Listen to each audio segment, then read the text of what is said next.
Buen día a todos mis hermanos, los que aquí ya están congregados, los que están conectados por internet. Que el Señor les bendiga y alumbre nuestro entendimiento, amén. Necesitamos que sea el Espíritu Santo el que nos enseña todas las cosas, el que nos ayude a entender cada verdad de la palabra de Dios.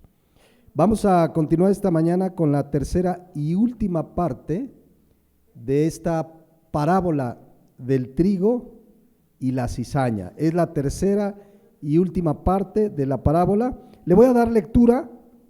Ya la vimos la parábola, estamos ahora viendo la explicación que Jesucristo dio de la parábola, pero le doy lectura a la parábola para que la tengamos presente.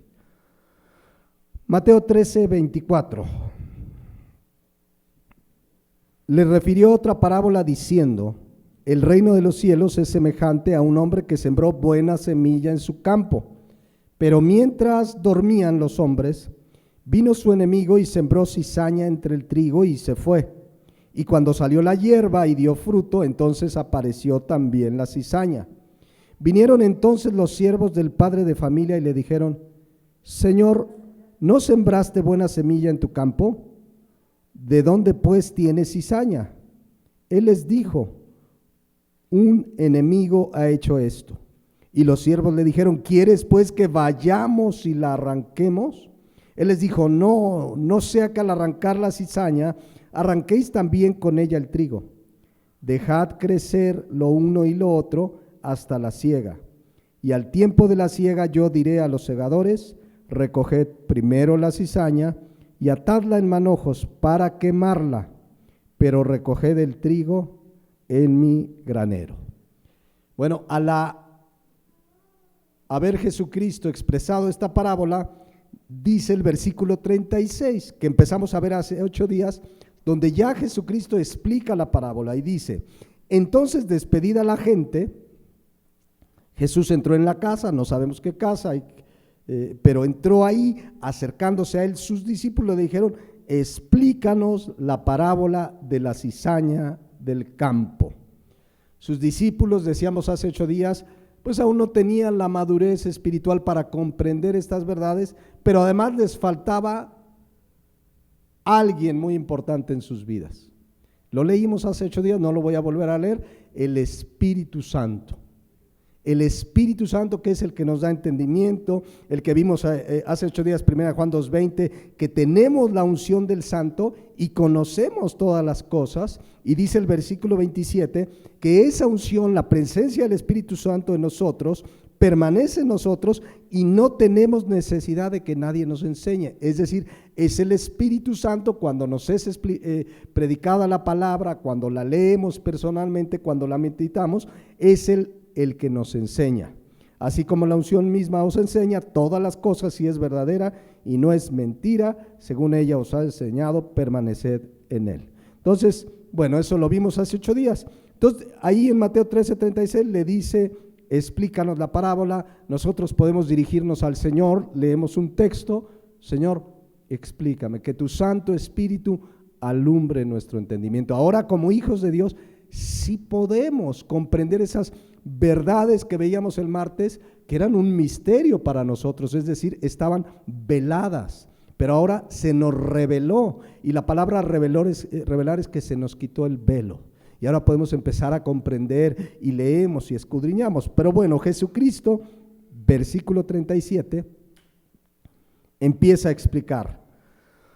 Respondiendo, él les dijo: el que siembra la buena semilla es el Hijo del Hombre. Esto lo vimos hace 8 días y explicamos que el Hijo del Hombre es ¿quién?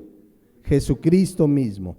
La Biblia usa este título en repetidas ocasiones para referirse a Jesucristo, entre ellas en los 4 evangelios alrededor de 80 veces se utiliza el término el Hijo del Hombre, pero vimos incluso en Daniel que desde el Antiguo Testamento ese título se le daba. Versículo 38, que también vimos hace 8 días, o comenzamos, sí, lo vimos.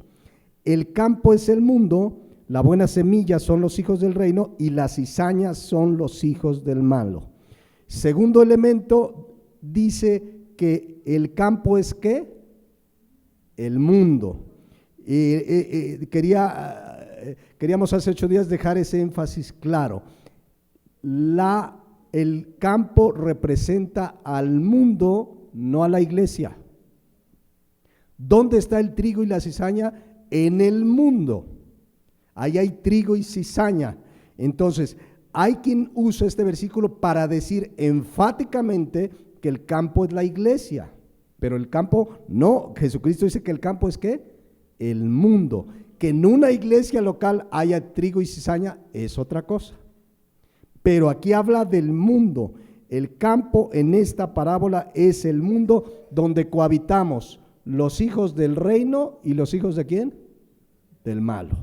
Aquí estamos, aquí nos dejó el Señor en el mundo que veíamos Salmo 24:1, que como creación le pertenece a Él. El mundo como creación le pertenece a Él. Dice el Salmo 24:1, de Jehová es la tierra y su plenitud, y el mundo y los que en él habitan. Pero veíamos que de manera soberana Dios le ha permitido a Satanás ejercer su influencia en este mundo, porque dice 1 Juan 5:19 que sabemos que somos de Dios, pero que el mundo entero está ¿qué? Bajo el maligno. El mundo como forma de vida, como forma de pensamiento que impera en esta tierra, está bajo el maligno.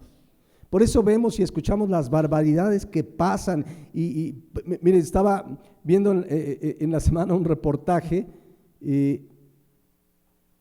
Hoy día han oído hablar de la ideología de género, que ya ahora no puedes decir hombre y mujer, ¿no? Hay unos que se llaman no binario, es decir, que no se consideran ni hombre ni mujer. Entonces, estaba viendo un reportaje de un maestro de biología en España, la semana pasada, que lo expulsaron de la universidad porque dentro de la materia de biología explicó que solo hay 2 sexos biológicamente, hombre y mujer, masculino y femenino. Razón suficiente bajo la perspectiva que domina el mundo, porque esta ideología está permeando. En México no estamos atrás, ya está permeando esta ideología. Entonces lo expulsaron por esa razón. Decíamos hace 8 días, hay de los que a lo malo le llaman bueno y a lo bueno malo. O sea, para el gobierno estaba mal este hombre. ¿Cómo le dice a los estudiantes que solo hay hombre y mujer? Es un loco. ¿Se dan cuenta? Porque el mundo entero está ¿qué? Bajo el maligno. Estaba oyendo que en Argentina, bajo este pensamiento de ideología de género, fíjense lo que están haciendo los gobiernos progresistas, y para allá vamos. Hay subsidios económicos en el gobierno argentino para todo aquel que se declara homosexual, miembro del LGTB. Hay subsidios, tú vas a pagar impuestos, eres LGTB, hay apoyo económico. No, yo soy hombre solamente, no, tú pagas completo. Fíjense qué barbaridades, como el mundo entero está bajo el maligno.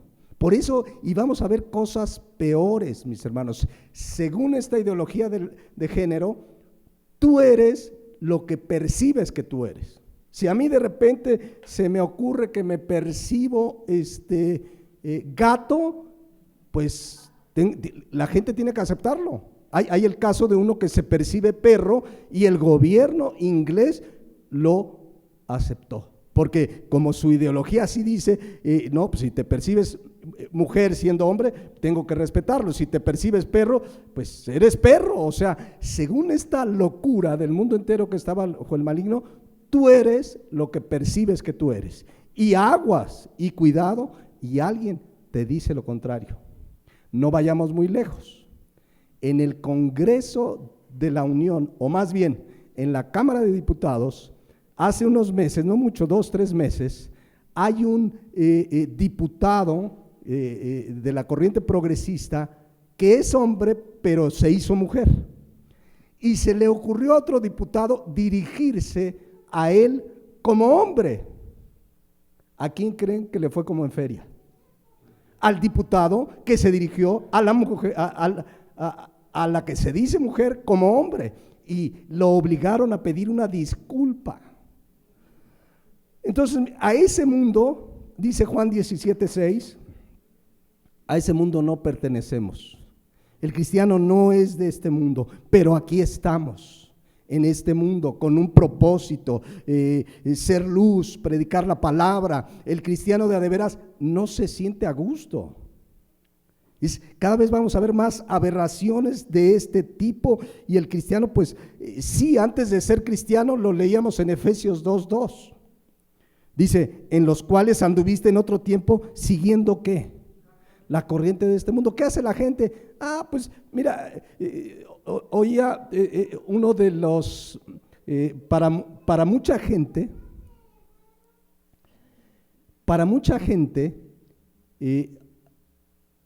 la familia Montaner, y lo digo porque hasta tienen una serie, la familia Montaner es un referente de cristianismo, cosa que sabemos que no tiene nada que ver con el cristianismo bíblico, pero su hija y su esposo, que es un cantante, tuvieron, bueno, cuando le preguntaron ¿qué fue, hombre o mujer? No, vamos a respetar, es mi hija, y le pusieron Índigo. ¿Pero qué es hombre y mujer? Hasta que ella tenga la edad suficiente para decir qué piensa que es. O sea, biológicamente sí es una mujer, si no me equivoco, pero fíjense las barbaridades, y dicen que creen en Dios, etcétera, pero ahí la gente sigue la corriente de este mundo, y entonces cuando tú digas algo en contra de eso, se te van a venir encima. ¿Por qué? Porque así anduvimos, pero ya no, dice, siguiendo la corriente de este mundo, conforme al príncipe de la potestad del aire, el espíritu que ahora opera en los hijos de desobediencia. La Nueva Traducción Viviente dice, Efesios 2:2, vivían en pecado, hablando de nosotros antes de conocer a Cristo, igual que el resto de la gente, obedeciendo al diablo, el líder de los poderes del mundo visible, quien es el espíritu que actúa en el corazón de los que se niegan a obedecer a Dios. Entonces, Mateo 13:38, el campo es el mundo, y aquí, ¿quiénes cohabitamos? Ahí lo dice, los hijos del reino, ¿y quién más?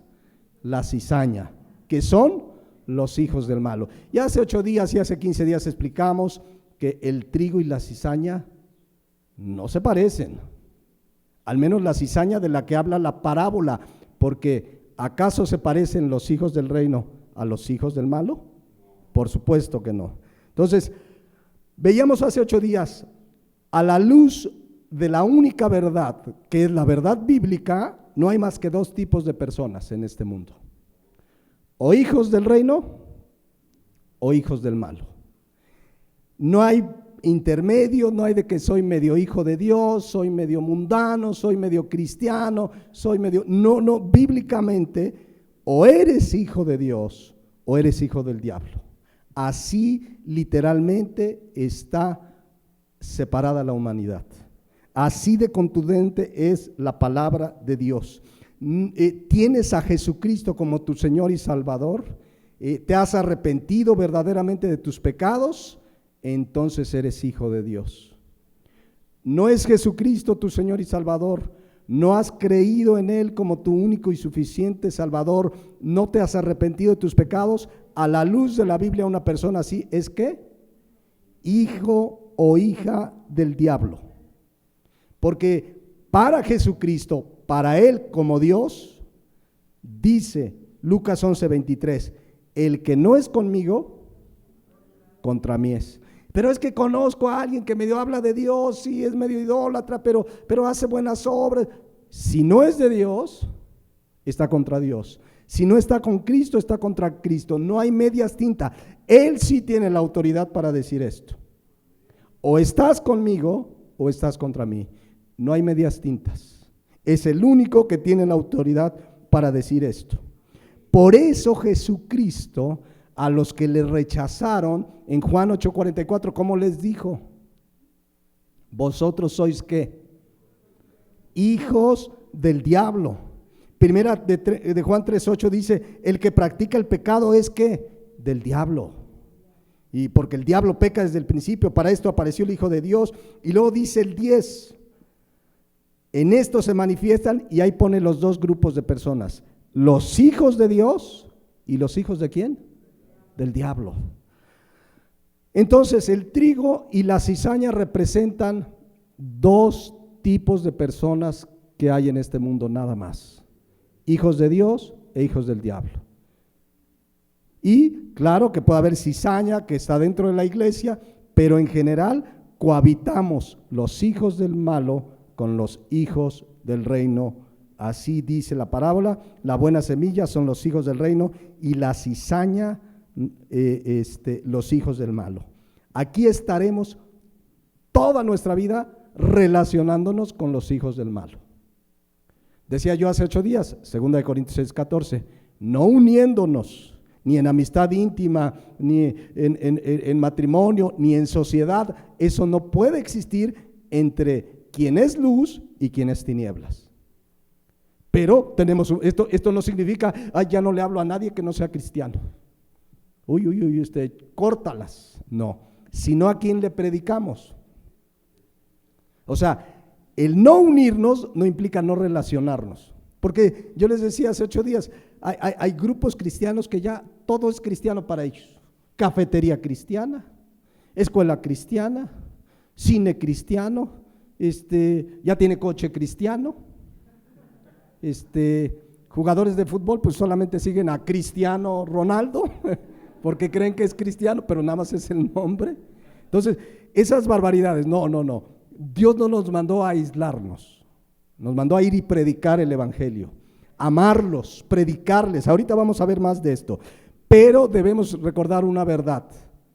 Mateo 7, 13 y 14 es mucho más la cizaña que el trigo. Son muchos más los hijos del malo que los hijos del reino. ¿Por qué? Ahí lo dice, porque ancha es la puerta y espacioso el camino que lleva a la perdición, ¿y cuántos entran por él? Muchos. Y dice el 14, estrecha es la puerta y angosto el camino que lleva a la vida, y pocos son las que la hallan. Entonces, a la luz de Mateo 13:38, con lo que acabamos de leer en Mateo 7:13, pues son más los hijos del malo que los hijos del reino. Pero aquí nos puso Dios para predicar el evangelio. Entonces, estaba leyendo que según estadísticas del INEGI, se calcula que alrededor del 8% en México son cristianos. Pero ahí están mormones, testigos de Jehová, pare de sufrir, etcétera, etcétera, etcétera, ¿no? Entonces, a nivel mundial hay una estadística, porque yo la busqué en diferentes lugares, y dice que alrededor del 33% de la población mundial se dice cristiana, pero ahí sí están por ahí católicos, por ahí están, o sea, una mezcolanza. ¿Cuántos son? No sé, pero sí sé que son pocos los que verdaderamente son hijos de Dios, porque lo dice la Biblia, ¿ok? Pero aquí nos dejó Dios para, además de adorarle, de conocerle cada día, ser luz y sal de la tierra, para llevar el evangelio, para predicar el evangelio, amén. Mateo 13:39, sigue Jesucristo explicando: el enemigo que la sembró es el diablo. La palabra diablo, diabolos del griego, diablo me suena, había unos rifles antes, no sé si alguien los tuvo, había unos de municiones y otros de diabolos. Bueno, así es la palabra griega, significa adversario, calumniador, acusador. ¿Quién es ese personaje? El diablo, Satanás, el enemigo de Dios y por lo tanto de los hijos del reino. O sea, en el momento que te conviertes, yo no sé si tenías enemigos antes, pero en el momento que te conviertes a Cristo, tienes un enemigo acérrimo, se llama el diablo. El diablo que, por cierto, ahora como cristianos hemos explicado, alguna vez estudiamos Job y todo lo que le pasó, y estudiábamos y veíamos que por soberanía de Dios, Satanás, cuando Dios se lo permite, tiene acceso a su presencia. Y dice Apocalipsis 12:10, miren lo que hace Satanás. Fíjense, Apocalipsis 12:10. Entonces oí una gran voz en el cielo que decía: ahora ha venido la salvación, el poder y el reino de nuestro Dios y la autoridad de su Cristo, porque ha sido lanzado fuera, ¿cómo le llama ahí? El acusador de nuestros hermanos, el que les acusaba delante de nuestro Dios día y noche. Él es el acusador. Cuando tú y yo como cristianos pecamos, ¿qué creen que hace Satanás? Tú eres justo, ya pecó. Obviamente nosotros tenemos un recurso maravilloso. Si confesamos nuestros pecados, Él es fiel y justo para perdonar nuestros pecados y limpiarnos de toda maldad. De ahí lo importante que cuando pequemos, rápidamente cuando llegamos a pecar, venir a los pies de Cristo y decirle: Padre, perdóname. Y la sangre de Cristo tiene el poder de limpiarnos ¿de qué? De toda maldad. Pero ahí está Satanás acusando. Míralo, ya cayó, mira, ya mintió, mira, ya adulteró, mira, ya, y ahí está acusando. Claro que dice el versículo 11 de Apocalipsis 12, y ellos le han vencido por medio de la sangre del Cordero y de la palabra del testimonio de ellos, y menospreciaron sus vidas hasta la muerte. Entonces, pero fíjense algo en el versículo 10. Versículo 10. La parte final, ha sido lanzado fuera. Eso viene después de lo que veremos hoy de la ciega. El acusador de nuestros hermanos, el que los acusaba delante de Dios, de nuestro Dios, día y noche. Llegará ese momento en que sea lanzado al lago de fuego. Pero mientras tanto, Satanás sabe que el tiempo le queda corto y anda desatado. Por más que en muchas iglesias lo aten y te ato y te desato y te ato con 3 cuerdas de oro, así hoy un día un predicador, te ato con 3 cuerdas de oro. No sé por qué, pero eso ya vimos que a la luz de la Biblia no es bíblico estar atando y desatando.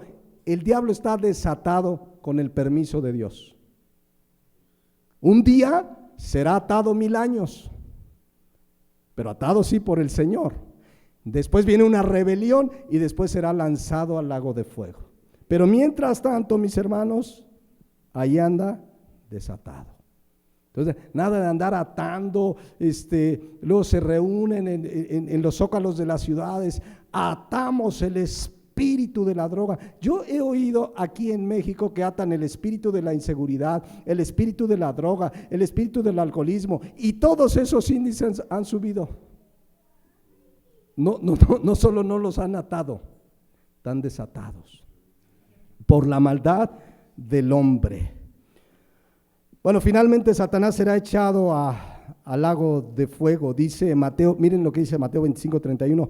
Entonces dirá también a los de la izquierda, que son los hijos del malo, los que rechazaron a Cristo: apartaos de mí, malditos, al fuego eterno preparado para el diablo y sus ángeles. No se va a ir solo Satanás y sus ángeles, se irán con él todos aquellos que rechazaron a Cristo. Ahorita vamos a hablar de eso. Entonces, Mateo 13:39, queda claro que el enemigo que la sembró es el diablo, y que ya leímos 1 Pedro 5:8. ¿Qué debemos hacer ante los ataques del diablo, ante las tentaciones que el diablo pone, ante lo que el diablo quiera hacernos? Dice la Biblia: sed sobrios y velad. Habla de una vida centrada en la palabra y en la oración. ¿Y qué va a pasar? Dice: porque vuestro adversario el diablo anda como león rugiente. No es un león, el único león es el león de la tribu de Judá, pero dice que anda como león rugiente, anda alrededor buscando a quien devorar. ¿Cuál es la estrategia bíblica para enfrentarlo? ¿Atarlo? ¿Insultarlo? ¿Decirle císcale, císcale, diablo panzón? Porque en muchas iglesias, un día vi un predicador, yo estaba en esa reunión y de repente dijo: ahí está Satanás, Satanás eres un... Y empezó a decir unos insultos que ni de inconversos yo decía. A Satanás eres no sé qué. No, la estrategia bíblica para que él huya de nosotros la tiene Santiago 4:7. Sométanse pues a Dios. ¿Saben qué significa someterse a Dios? Obedecer su palabra. Tú obedeces la palabra, resiste al diablo, es decir, no cedas en la tentación. ¿Y qué va a hacer Satanás? Va a huir sin que lo patee, sin que le baile un zapateado. Así una vez estaba en una reunión y llegó un cantante muy famoso que dijeron, no, lo invitamos acá. Y dice, a ver todos en el auditorio, ¿cuántos saben bailar el zapateado? Amén, amén, todos decían, ¿no? Vamos a bailarle un zapateado al diablo, vamos a pisotearlo. Y ahí estaba la gente zapateando. ¿Qué es eso? ¿Qué es eso? Entonces, dice aquí, sométanse pues a Dios, resistan al diablo y huirá de vosotros. No necesitamos hacer desfiguros y gritarle, etcétera, etcétera. Sométete a Dios, obedece su palabra. Aprendes algo de la palabra, Señor, voy a obedecerla. Y aprendí que debo amar a mis enemigos. Obedece a Dios y verás cómo el enemigo no tendrá parte ni nada. No hay por qué insultarle. Un día el arcángel Miguel se enfrentó a Satanás por el cuerpo de Moisés. ¿Y saben qué pasó? Vamos a recordarlo, Judas 1:9. Pero cuando el arcángel Miguel, o sea, bíblicamente el ángel más cercano a Dios, posicionalmente de mayor autoridad entre los ángeles, el arcángel Miguel contendía con el diablo, disputando con él por el cuerpo de Moisés, no se atrevió a proferir juicio de maldición contra él, sino que dijo, el Señor te reprenda. El arcángel Miguel. Bueno, avancemos, dice Mateo 13:39, el enemigo que la sembró es el diablo, la siega es el fin del siglo y los segadores son los ángeles. La siega, dice Cristo, es ¿qué? El fin del siglo. Esto es cuando acaba una era. Hoy vivimos lo que conocemos como la era de la gracia. Estamos bajo la gracia, hoy debemos predicar el evangelio. La gracia de Dios está al alcance de todo pecador que se arrepiente. Ahí está la salvación. Pero cuando sea el fin del siglo, iniciará el juicio de Dios. El fin del siglo representa el día que se ejecutará el juicio implacable de Dios.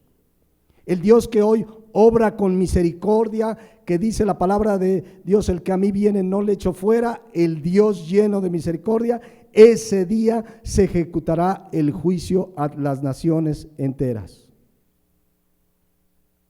Así lo dice la palabra de Dios. Pablo se refería a Jesucristo en 2 de Timoteo 4:8 como el juez justo. Ya no es el Cordero de Dios que quita el pecado, vendrá como juez justo en aquel día, dice la palabra de Dios. Entonces, Mateo 13:39, la siega es el fin del siglo, el día que termina la era de la gracia y comienza el juicio final, que terminará finalmente cuando sean lanzados al lago de fuego los que rechazaron a Cristo, el diablo y sus ángeles. Pero ese es la siega es el fin del siglo, y dice, y los segadores son ¿quiénes? Los ángeles. Noten que dice que son los ángeles los que van a ejecutar el juicio de Dios. Son los ángeles los que van a cegar. No somos nosotros los que ejecutamos el juicio de Dios. Son los ángeles. ¿Por qué hago este énfasis? ¿Se acuerdan Mateo 13:28? La misma parábola, pero antes de ser explicada dice, Él les dijo, un enemigo ha hecho esto, y los siervos dijeron, ¿quieres pues que vayamos y las arranquemos? Entonces el Señor les dice, no, cuando venga la cosecha, entonces vienen los segadores. ¿Por qué hago este énfasis? Porque no nos toca a nosotros arrancar la cizaña. ¿Qué quiere decir esto? Es decir, no le toca al cristiano ejercer juicio de condenación contra los incrédulos. A ver, no quiere decir que no nos damos cuenta del pecado, que la paga del pecado es muerte, que sé que el que roba, el que practica el pecado es del diablo, pero nosotros no emitimos juicios de condenación porque finalmente no sabemos qué pasará al final de la vida de esta persona. ¿Se acuerdan de pronto? Es que de pronto en nuestro corazón puede haber ese pensamiento de, ay, ese incrédulo, que ya el Señor traiga juicio sobre él. No nos toca. ¿Se acuerdan que un día hay dos apóstoles de Jesucristo, que el mismo Jesucristo en Marcos 3:17 los apellidó Boanerges, que significa, ahí lo dice. ¿Qué significa Boanerges? Hijos del trueno. ¿Quiénes eran? Jacobo y Juan.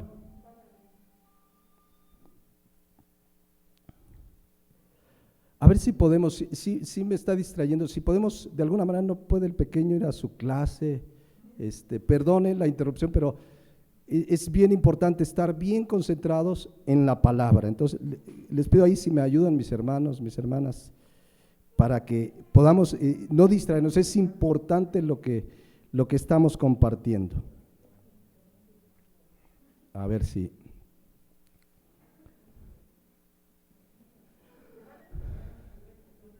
Miren, vean que Jesucristo le da a Jacobo y Juan un apodo, ahí dice los apellidos, es una manera de apodar, Boanerges, hijos del trueno.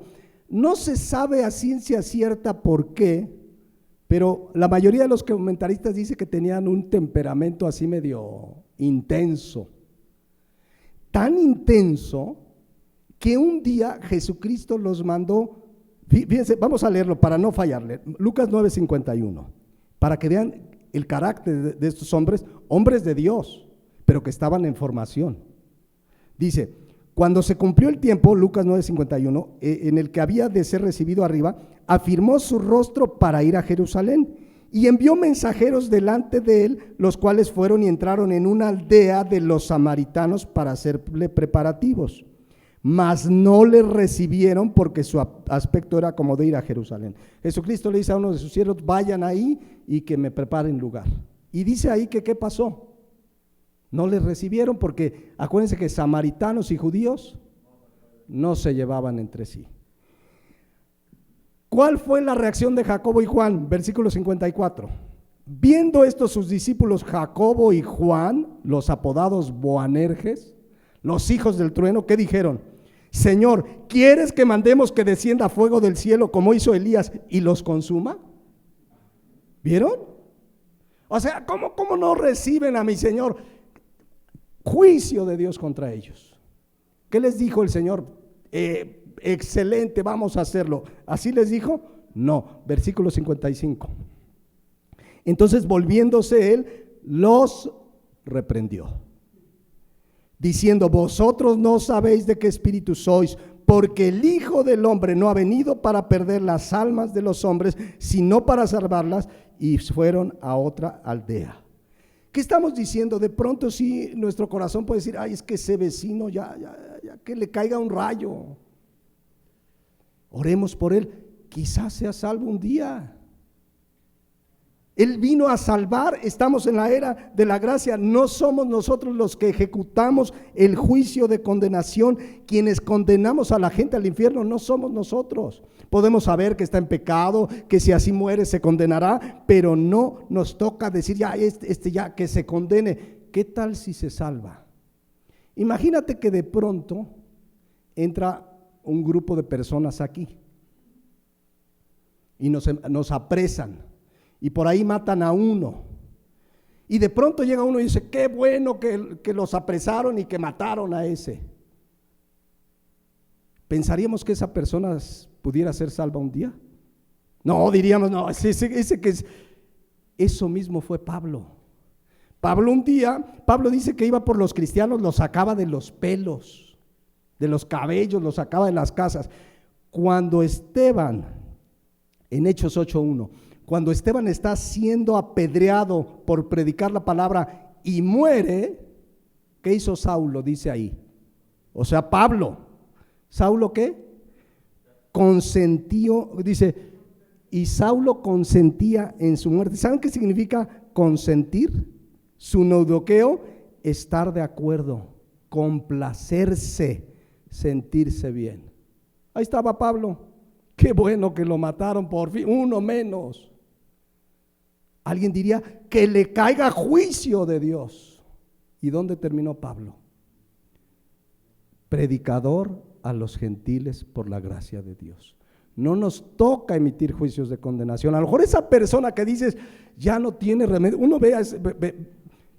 si hubiéramos visto a Pablo, a lo mejor muchos de nosotros decíamos no tiene remedio, ese se va a condenar eternamente en el infierno y allá lo alcanzaremos al cielo, a nuestro hermano Pablo. Entonces, ¿qué decir del ladrón junto a la cruz? Asesino, de lo peor, morían en la cruz. ¿Y dónde está uno de los ladrones junto a la cruz? En el cielo con el Señor. Entonces, cuidado, no nos toca el juicio condenatorio. Sí podemos confrontar a una persona y decirle, si no te arrepientes te vas a condenar, pero no emitimos el juicio de condenación. Eso será en el tiempo de la siega y le toca a los ángeles, no a nosotros. Por cierto, estaba yo leyendo que Juan, no sé qué fue de Jacobo, pero Juan no se quedó con esas ideas de venganza. Se sabe que fue junto con Pedro a predicar a Samaria años después. Ahí donde los habían expulsado, ahí fue a predicar el evangelio. O sea, Juan no se quedó y pues ahorita no me dejó el Señor, pero a las primeras de cambio, no, allí fue a predicarles el evangelio años después que Cristo ascendió a los cielos. Entonces, Mateo 13:39, cuidado, no nos toca a nosotros el juicio condenatorio, no nos toca arrancar la cizaña, nos toca, mis hermanos, en esta era de la gracia, predicar el mensaje de la cruz. Arrepentíos y convertíos, predicar claramente el evangelio. Tú y yo no sabemos quién será salvo y quién no. Quizás hoy rechacen. ¿Cuántos de nosotros rechazamos la primera vez que nos compartieron?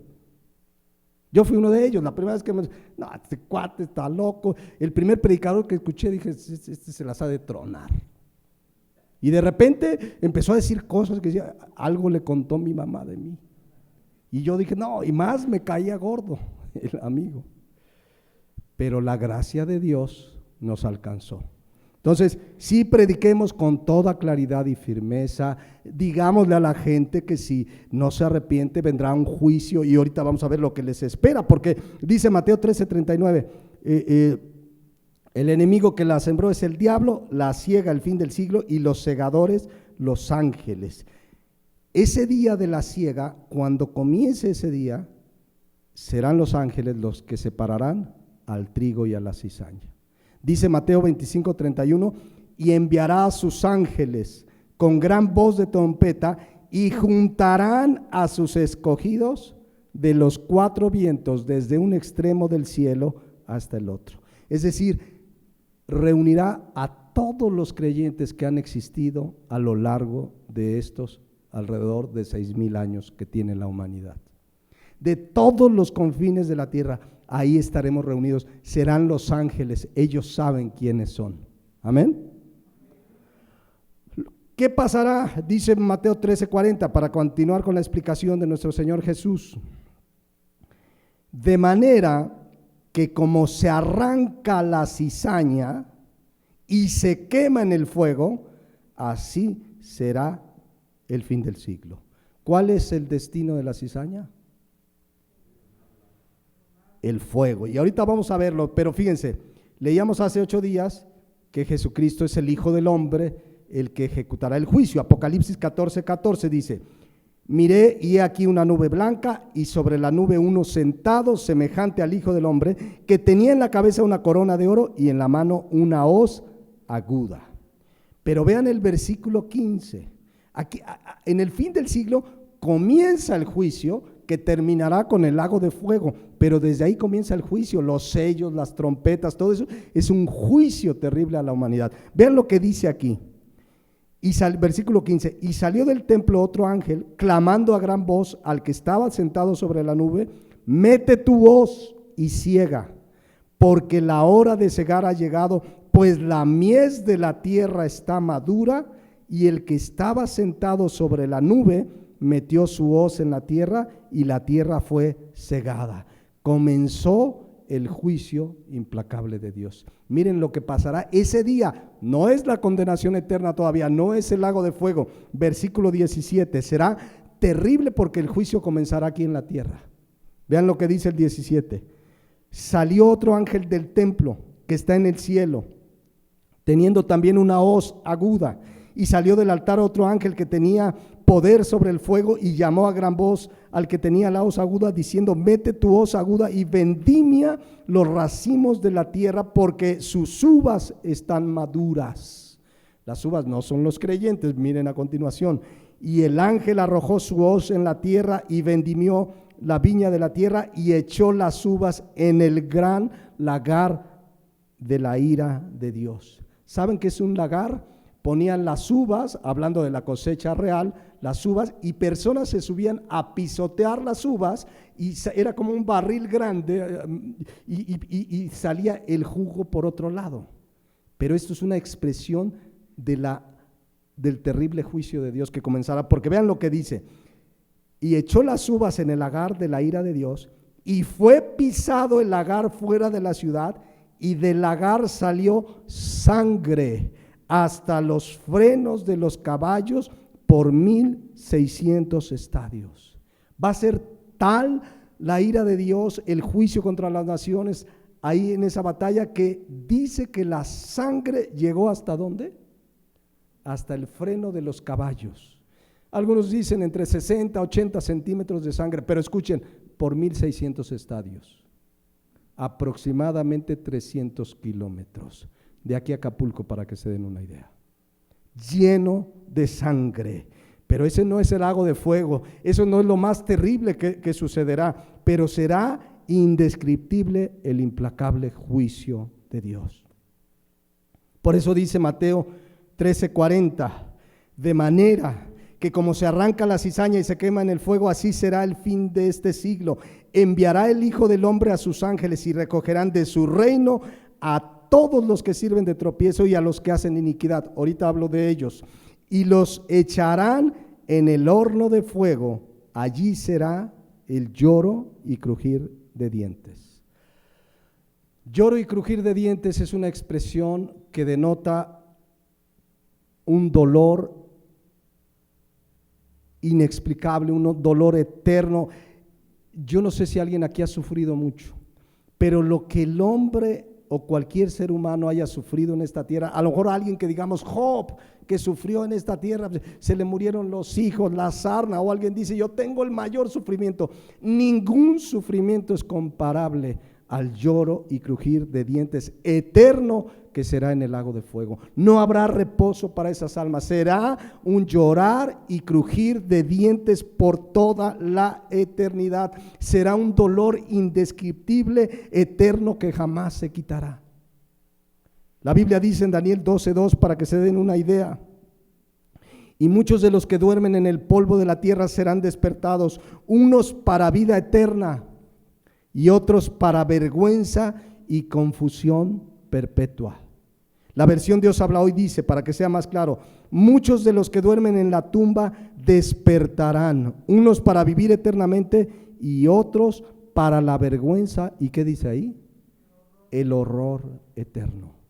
Alguien dice, debió ser terrible lo que pasaron los judíos ahí en Auschwitz cuando fueron quemados, y sí debió ser horrible, pero nada es comparable lo que sucederá en ese lugar.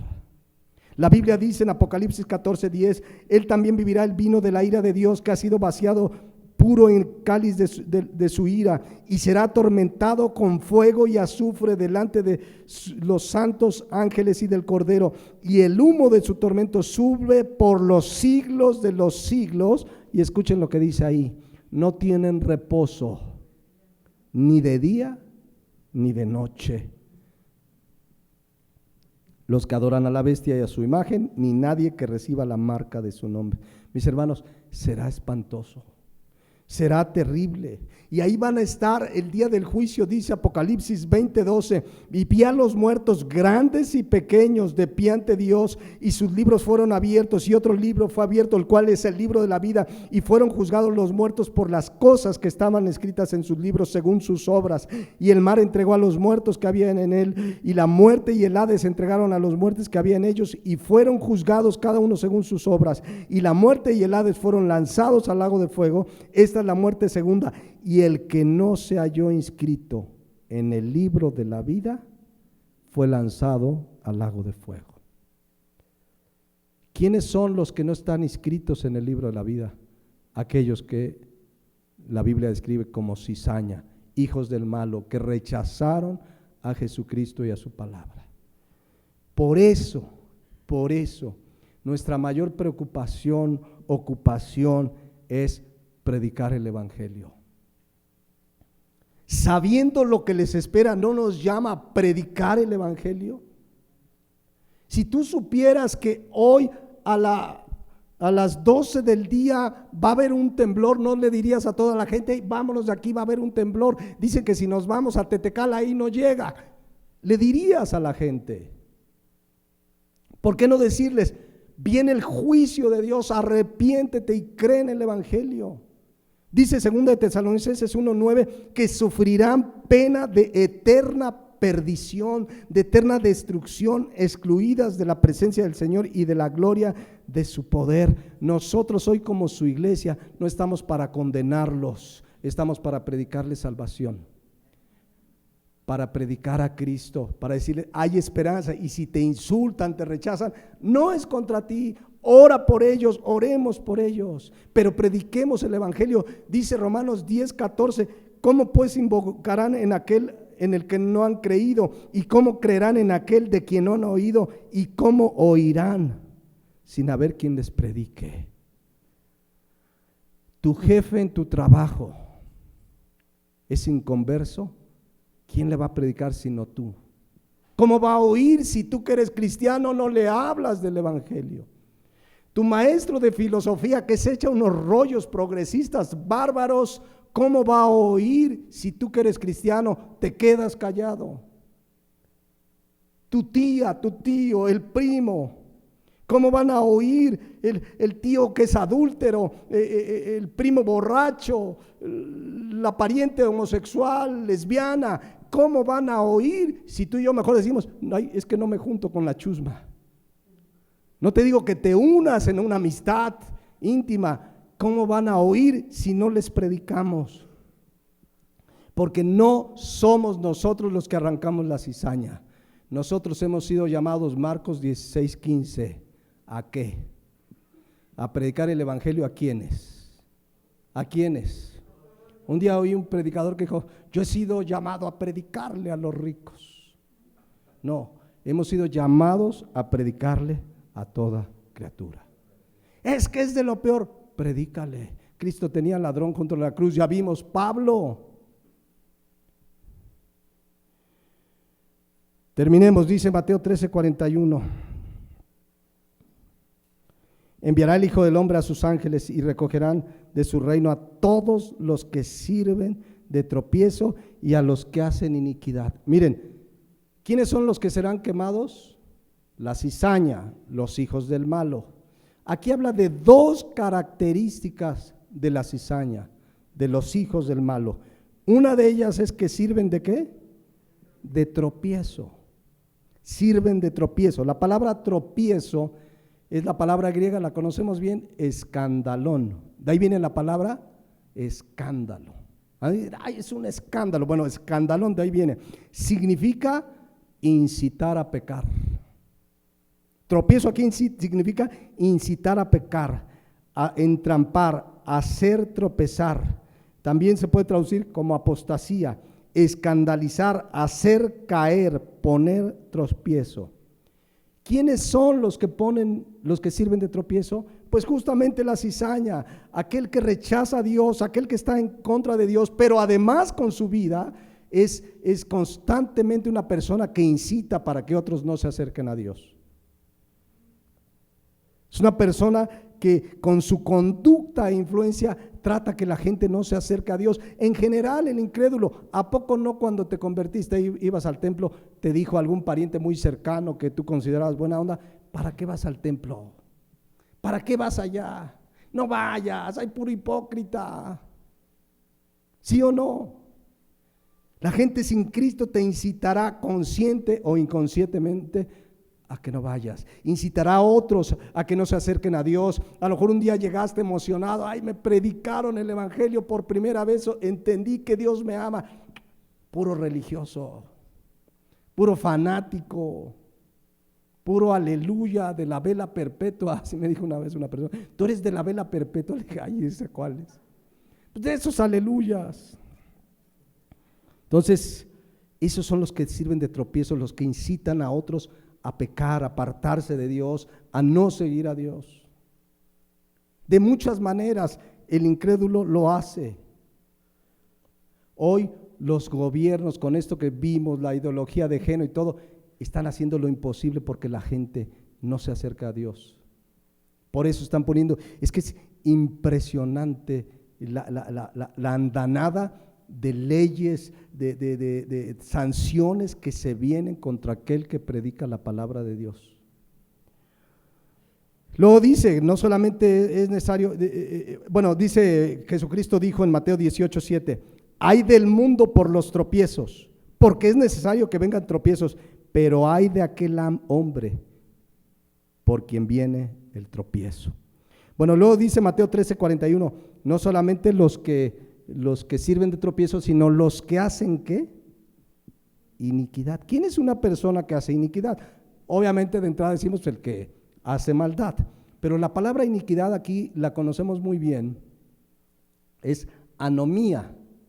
Anomía significa gente sin ley, significa una persona que va contra la ley, una persona que viola la ley. ¿Se acuerdan Mateo 24:12? Ahí estudiamos esa palabra en algún momento, en alguna serie, cuando dice de los últimos tiempos que se iba a multiplicar ¿qué?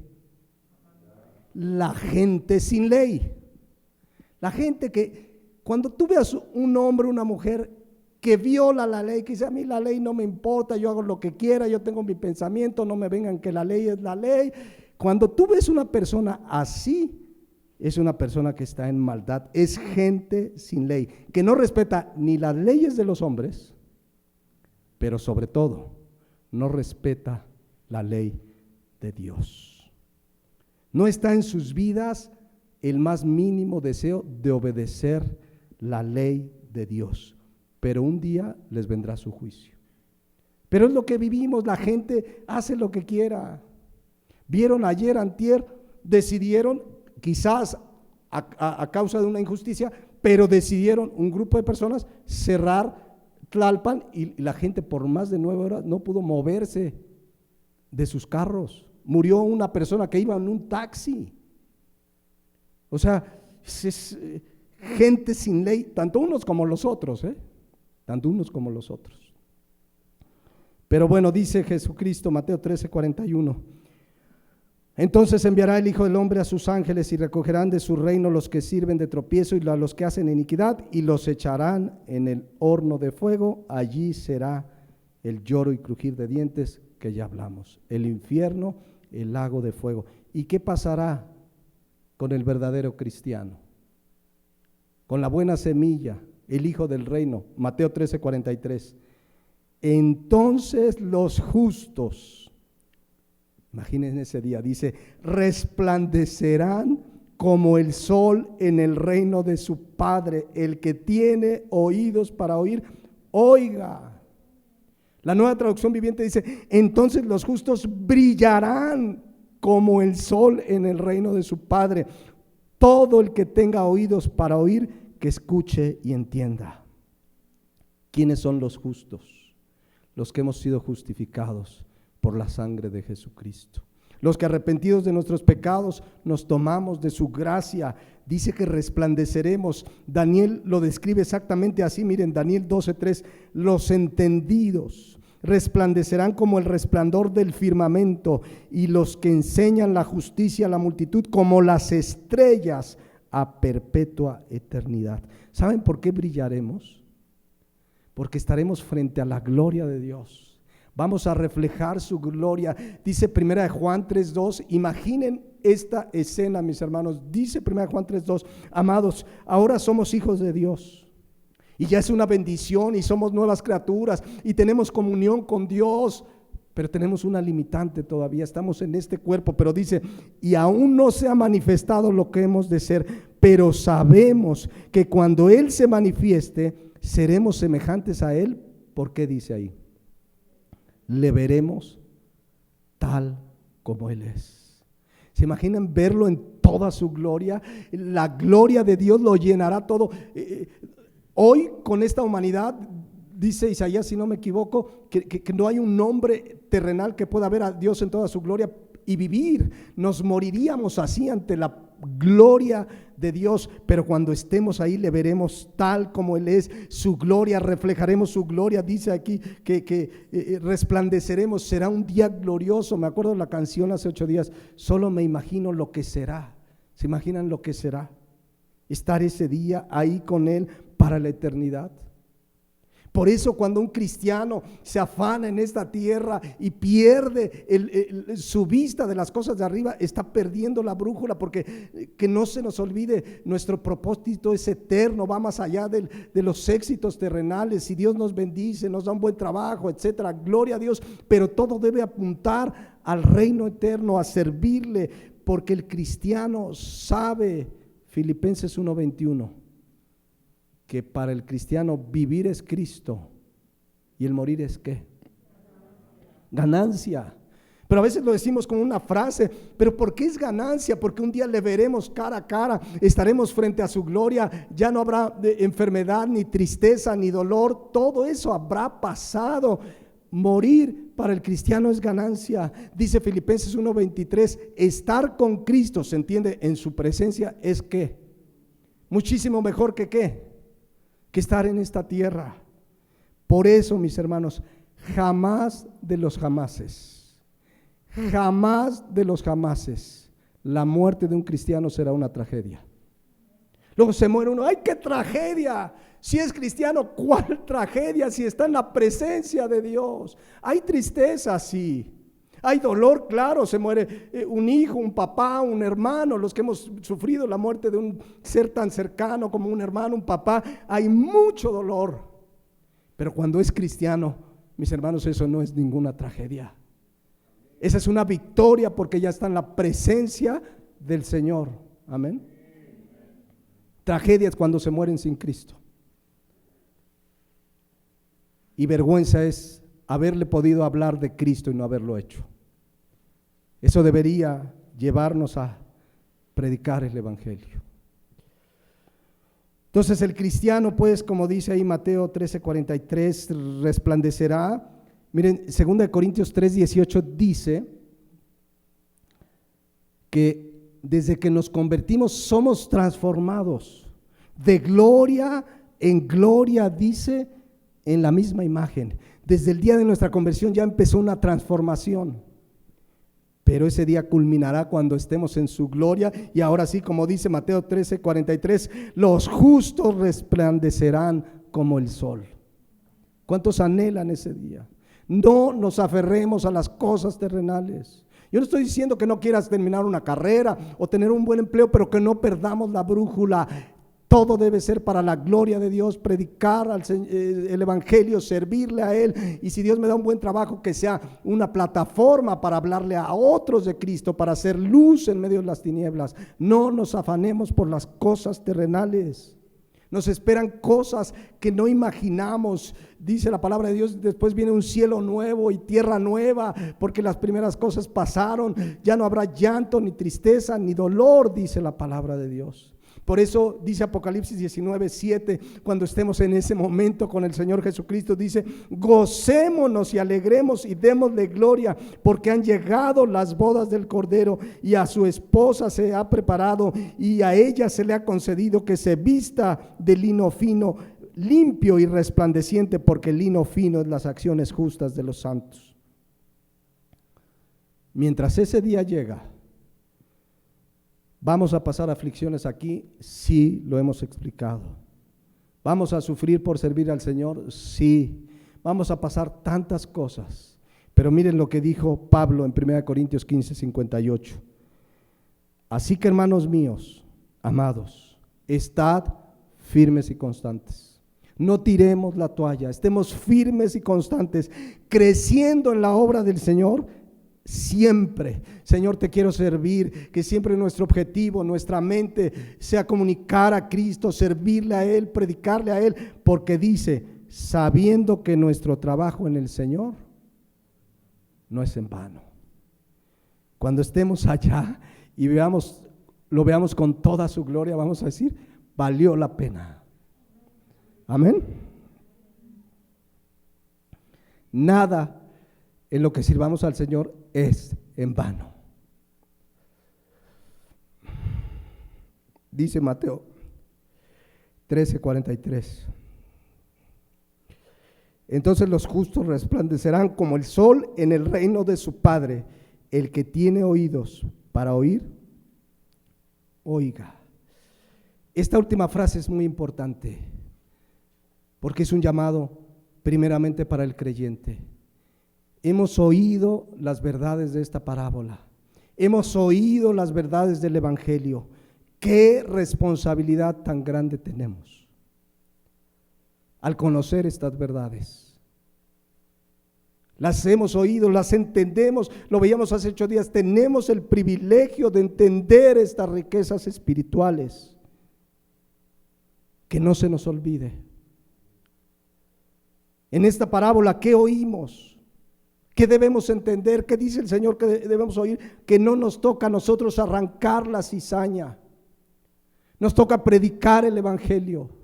Nos toca llevar el mensaje de salvación. No somos los ejecutores del juicio, somos los que hemos sido llamados a predicar la salvación. Jamás en nuestro corazón debe haber odio contra nadie, ni siquiera contra nuestros enemigos. Jesucristo dijo en Mateo 5:44, yo os digo, amen a sus enemigos, bendigan a los que os maldicen, haced bien a los que se aborrecen y orad por los que os ultrajan y os persiguen, para que seáis hijos de vuestro Padre que está en los cielos, que hace salir su sol sobre quienes, hijos del malo e hijos del reino.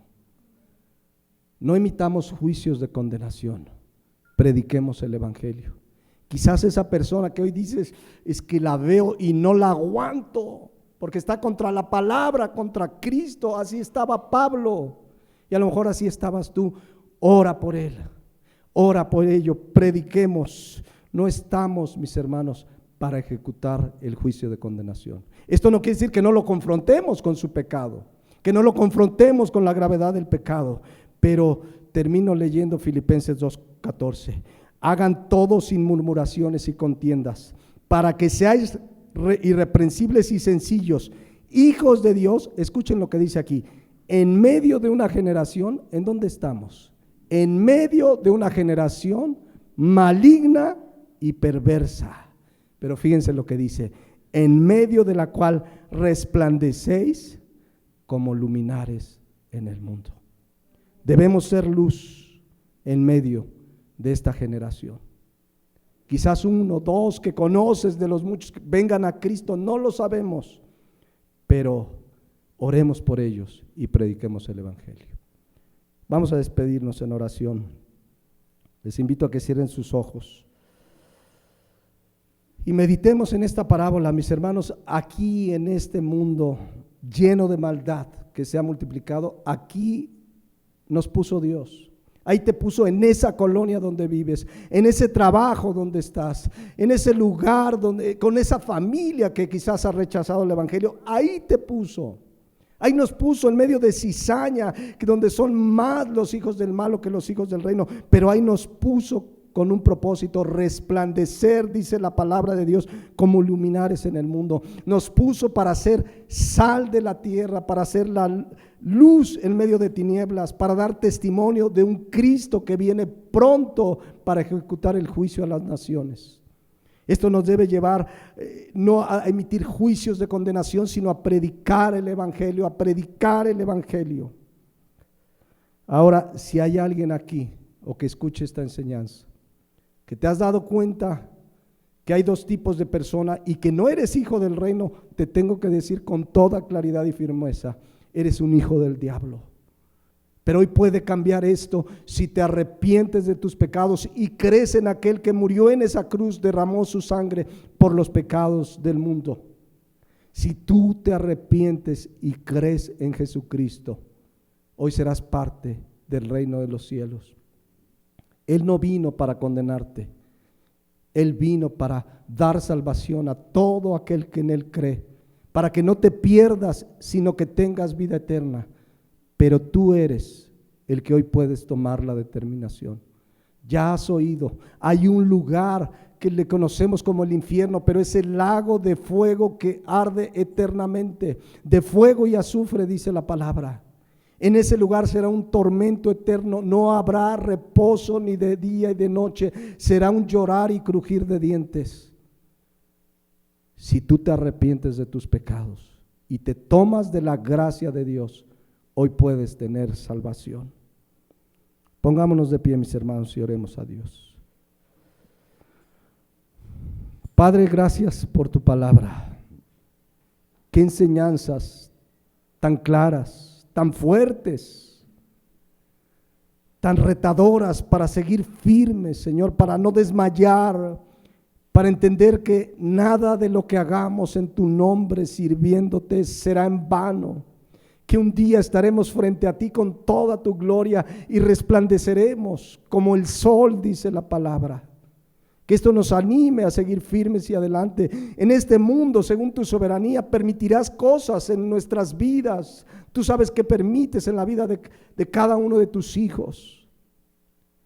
Pero nos estás preparando para ese día donde nos encontraremos contigo y estaremos eternamente contigo, dice la palabra de Dios, viviremos para siempre con el Señor.